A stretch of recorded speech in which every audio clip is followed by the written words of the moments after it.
Good morning, traders. This is Shane Scott, the moderator of Newsware's Trade Talk.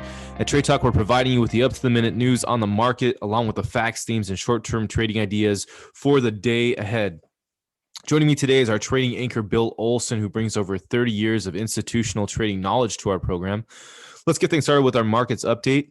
U.S. futures are ticking downward, with S&P futures down 0.2%, Dow futures down 0.09%, and Nasdaq futures down 0.21%. The slip in futures comes as traders await remarks from Federal Reserve Chairman Jerome Powell following a renewed bout of bond volatility. Treasuries remain steady.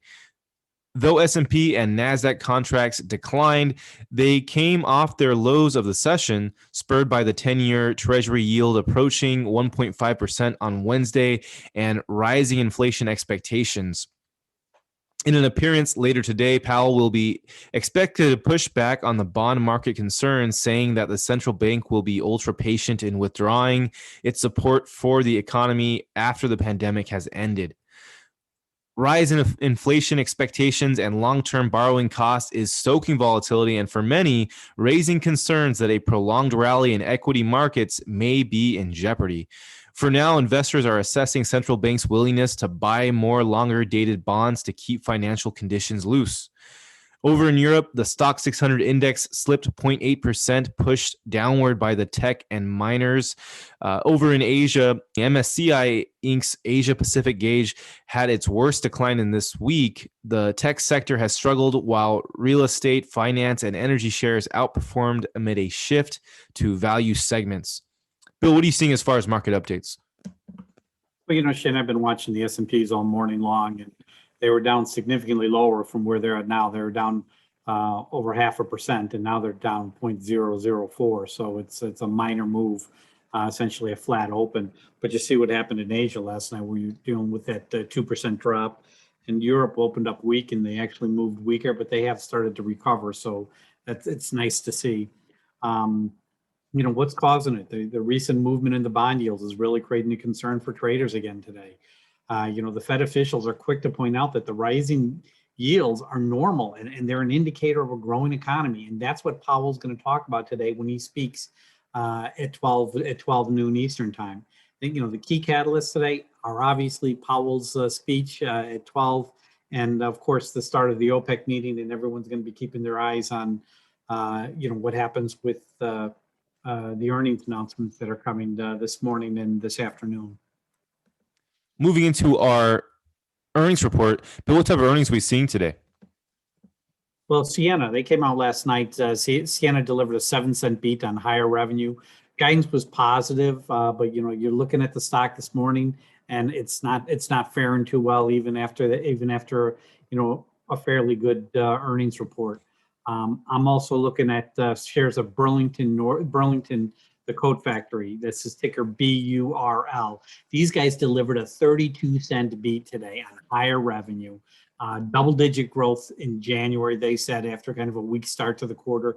You're looking at the stocks up over $12 this morning, or 4.8%. Splunk, that's ticker SPLK. They released earnings last night, and they lost 86 cents a share. So, you say, hey, they lost 86 cents a share. That's horrible. But that's actually a 34-cent beat over what everybody was expecting. So it's actually good news. And plus, they did it on higher revenue. They guided higher. And you look at the stock this morning, and Splunk is up over 4%, or $6 this morning. So, that was a really interesting earnings report that came out last night on shares of Splunk. How about insights as far as upcoming earning announcements? Well, we got some really good ones coming out. Avago, this is Broadcom. They're coming out this afternoon. They're priced for a 4.36% move. Costco, ticker COST, they're priced for a 3.5% move. Estimates there for like $2.45 a share. Chewy, ticker CHUY. They're priced for a 12% move. This is the restaurant. This is the restaurant chain out of Texas. Guidewire, ticker GWRE, they're priced for a 6.7% move. And Gap Stores, ticker GPS, they're priced for a 10% move when they release their earnings. Gap stores kind of bothers me because I'm looking at the call put ratio and it's 0.28, meaning there were more puts traded than calls yesterday. That's unusual. Typically, that's a negative sign going into earnings. I'll be watching it today to see if it reverses course, but that's typically very negative when you see higher puts in front of an earnings call. I'm watching the shares of Chewy, CHUY. These guys own and operate full service restaurants across 19 states, serving, authentic meals, Tex-Mex meals made from scratch. They have a good little concept. Every store is different. If you've seen one Chewy, then you've seen one Chewy, because every store is designed differently. It's been holding up well. Call put ratio is negative, which is a concern for me. Brokers have pretty low target rates on it, so I'm not quite sure on Chewy. I'm staying on the sidelines. Costco, on the other hand, is kind of interesting for me, only for the fact that if you look at the sales that they've been doing, it's very interesting. The January sales numbers were up 18%. Which was $13.64 billion. In December, the sales were up 12%, or $65.47 billion for the year. They're looking for $185 billion. So right off the top, we got two of the months which are pretty strong. We'll have to see what the February sales were, but they seem to be on track to be able to meet the entire revenue guidance that's been slated for them of $185 billion. So, keep an eye on Costco when they come out with earnings. Stock's been trading off all of 2020. It hit a high. All of 2021, it was as high as 380 in the beginning of the year, and now it's just 320. So we're going to have to see if what these earnings say when they come out this afternoon. Well, moving into our economic reports, but what type of reports are we expecting today? Well, the jobless claims, it just came out, for the week. They were expected to be at 750K. They came in at 745K for last week. We also got a report on productivity and costs. And at 10 a.m. this morning, we have factory orders. The key economic event today is Jerome Powell's speech. He's going to be talking at 12:05 p.m. Eastern time today. And it's one of the last opportunities for the markets to really hear from the policymakers before this blackout period begins ahead of the next monetary policy review meeting that's happening later this month. So everyone's going to be paying close attention to it. Watch for him to talk about, bond yields. Yeah, we're watching them. We're not concerned. It's really a sign of a growing economy. So don't get too crazy. And remember, when they do start raising interest rates, that's actually good for certain sectors. So let's just keep an eye on what Powell says at 12:05. It could be it could really change the direction of the market today. Well, moving into our morning's critical insights, starting things off with one on DraftKings, ticker DKNG. DKNG has become the first ever official sports booking and daily fantasy partner for the UFC. So that's a pretty interesting news for them. DraftKings share price is up 4.26% in pre-market. One on CureVac, ticker CVAC, and Novartis, ticker NVS. Novartis has just signed an initial agreement with CureVac to manufacture CureVac's COVID-19 vaccine candidate. Novartis plans to manufacture the vaccine for up to 50 million doses by the end of 2021 and up to a further 200 million doses in 2022. CureVac share price is up 4.7% in pre-market. Another one on Deep Green Metals. The company has entered into a $2.8 billion combination agreement with Sustainable Opportunities Acquisition. That's ticker SOAC. The combined company will operate as the Metals Company and will trade under the ticker symbol TMC. SOAC's share price is up 0.29% in pre-market. One on Becton Dickinson, ticker BDX. It's acquiring GSL Solutions, a smart medication devices developer, for an undisclosed amount. One on Walmart, ticker WMT. Walmart, the majority owner of Indian e-commerce giant Flipkart, is looking to go public. The Flipkart is looking to go public in the U.S., possibly by merging with a SPAC. So it would be a big acquisition, as the company is seeking an evaluation of $35 billion. So they're on the look right now. Square, ticker SQ, will be taking a majority ownership of Tidal, which is to operate independently within Square alongside the Seller and Cash App ecosystems. Bill, what are you seeing as far as this morning's news? There's a lot going on today, and like, first off, I need to tell you how I do this. I mean, I have my news alerts really broken down into sector-based alerts. I have them broken down to event-based alerts. So when those hot headlines come in, I have the ability to react first. That's an edge you just can't, I can't do without. I'm looking at my, FANG alerts as always, and a couple, this came out last night, but the Arizona lawmakers last night approved what they're calling groundbreaking legislation that may result in far-reaching consequences for Apple and Google and their respective mobile operating systems. The new rules prevent App Store operators from forcing a developer that is from Arizona to use a preferred payment system. We're going to see what developments, but this could be hot news. It's being done unilaterally just in the state of Arizona right now. I see Amazon's in talks to carry many of the NFL games exclusively on its Prime Video. Apple, there's news stories out today that in the United Kingdom, their division of Competition and Markets Authority has launched an investigation into Apple following complaints that the terms and conditions for the app developers is unfair and anti-competitive. And apparently Google is planning to stop selling ads based on individual browsing across multiple websites. Instead, they're going to be using these newly developed tools which create essentially basket profiles rather than profiles on specific users. This kind of gets them out of the way of their tracking individuals and their tracking groups of people. It really gets the advertisers what the information they're looking for. So it's a good idea for Google to move in that direction. Netflix, streaming competition continues. There's a launch today of Paramount Plus.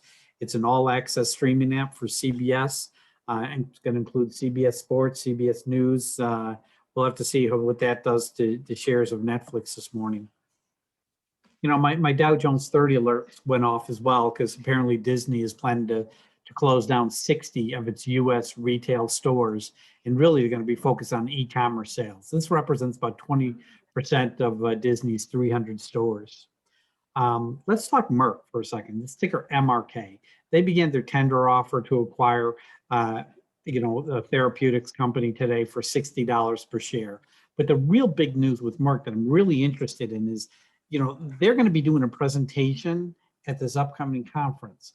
The conference runs from March 6th to March 10th, and they're going to be giving updates on their HIV vaccine. You don't go to a conference to make presentations unless you have good news. They're in phase 1 and phase 2 on 2 different trials for these HIV drugs that they have. This could be really interesting. It could really be a big benefit to Merck. What I found interesting always is that Goldman has a $200 price target on the shares of Merck. That came out in November, that $200 price target, I should add. Let's talk about some rumors that are going out there. CoreLogic, this is, the board of CLGX. They said that the revised CoStar Group proposal is not acceptable and it requires further improvement with respect to the following areas: value, certainty of value, and the closing date. They want to close in a timely manner and they want more money. Essentially, that's what they're looking for. My dividend alert that went off on International Flavors and Fragrances, that's ticker IFF. They're declaring a quarterly dividend of 77 cents per share. Amgen, that's ticker AMGN, they're declaring a quarterly dividend of $1.76 per share. And that's what I'm seeing today, Shane. Well, moving into our trade talk picks for today, I'm picking CureVac, ticker CVAC.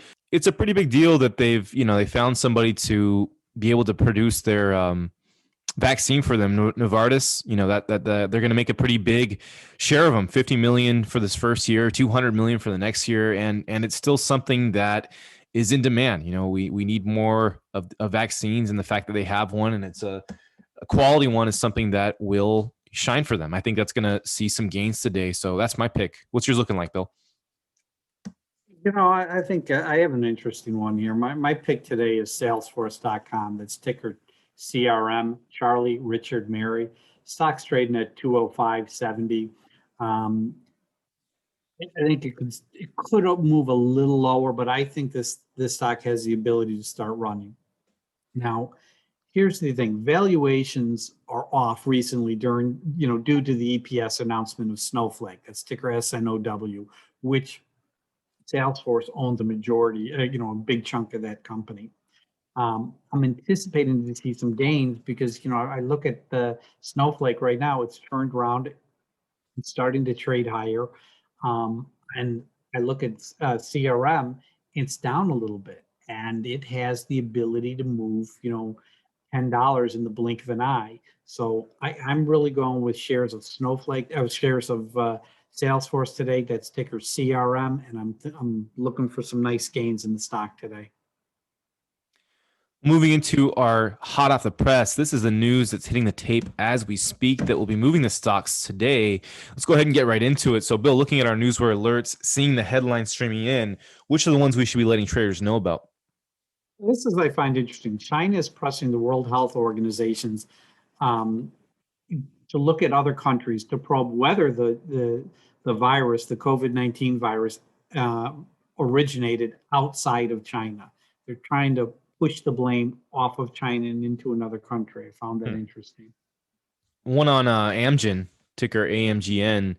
They announced today an agreement to buy biotechnology company 5 Prime Therapeutics, which is ticker FPRX, at a cash deal valued at $1.9 billion. That's an interesting one. That might be very lucrative for 5 Prime. I'd watch them today, ticker FPRX. Kroger shares are rising after an earnings beat. Apparently, Kroger beat their earnings this morning. Philip Morris just declared a quarterly dividend of $1.20 per share. That's ticker PM. Headline on Tesla, ticker TSLA. They're set to become an advisor on the nickel project in bid to secure key metal. Here's some Morgan Stanley analysts just raised the price on price target on General Electric to a street high $17 from $13. He's really positive on the stock apparently, and you think there's going to be some good catalyst, with their March 10 outlook that they're coming out with. Headline on Baidu, ticker BIDU. It said they have said to win Hong Kong Bourse approval for a second listing. BlackRock announced a reverse stock split for the iShare Gold's Trust ETF. Anything else interesting for you, Bill? No, that's all I'm seeing today. Same here. So that'll do it for what's hot off the press. But traders, keep in mind you can receive the same breaking stories that we do simply by subscribing at newsware.com. Check us out for a free trial today. It will definitely up your trading game. Moving into our scoreboard, talking about how our picks did from Wednesday. I had DraftKings, ticker DKNG. It opened at $71.83, but this was something we clearly said was high and it needed to be lower. So we were waiting for it too. And the price did go lower. About less than an hour later, 45 minutes later, it dropped to $68.79, around that range. Unfortunately, it just never popped and ended up closing lower, $65.75, which from our buy-in was a 4.4% loss. However, if you held onto your shares till today, pre-market has reversed those losses. It's back up in the $68 realm, close to where we bought in at, and it might go higher today. It's just one to probably hold on to because it's a pretty big deal. They got into UFC as the sports book for them because UFC is still doing hot. They've got UFC Fight Island now, and fights are going on all the time for them, pay-per-view still, and that hasn't changed regardless of the situation with the pandemic or anything else. So they're gonna have some steam from that. So that's one you should keep your eyes on. I don't think it was a bad pick. I think we just got in early before it goes up today or this week. So what's your how'd yours end up doing, Bill? It's happened to me many times. Listen, I went with shares of Splunk. That's ticker SPLK yesterday. mentioned I was cautious about it. This was an earnings play. You know, it was up in the morning. I was scared because it was up a little too high. I thought it would be coming down a little bit, and sure enough, it did. This stock opened up at $149.10. Within minutes, you know, it jumped over $1, but you know, I think it would have been almost impossible to capture that dollar in the first 2 minutes. Then the pullback happened, and it dropped to $143.14. Started moving higher. This is when I started buying. It was towards the, you know, second half close, near the close of the day, you know, after 2 o'clock. And when the earnings came out, the stock jumped from, you know, where it closed at around it closed at, what did it close at yesterday? I think it closed at around 144. Then it just jumped to $153 in the aftermarket. I look at the stock now, it's up 4.41% to $149.50. It was a good hit. It was more than a hit. It was a grand slam. I mean, this was, you know, a 4% gain in less than 24 hours. You got to be happy when they happen. Nice. Well, that's going to do it for us here at Trade Talk. But traders, you know what to do. Let's get out there. Let's make some green.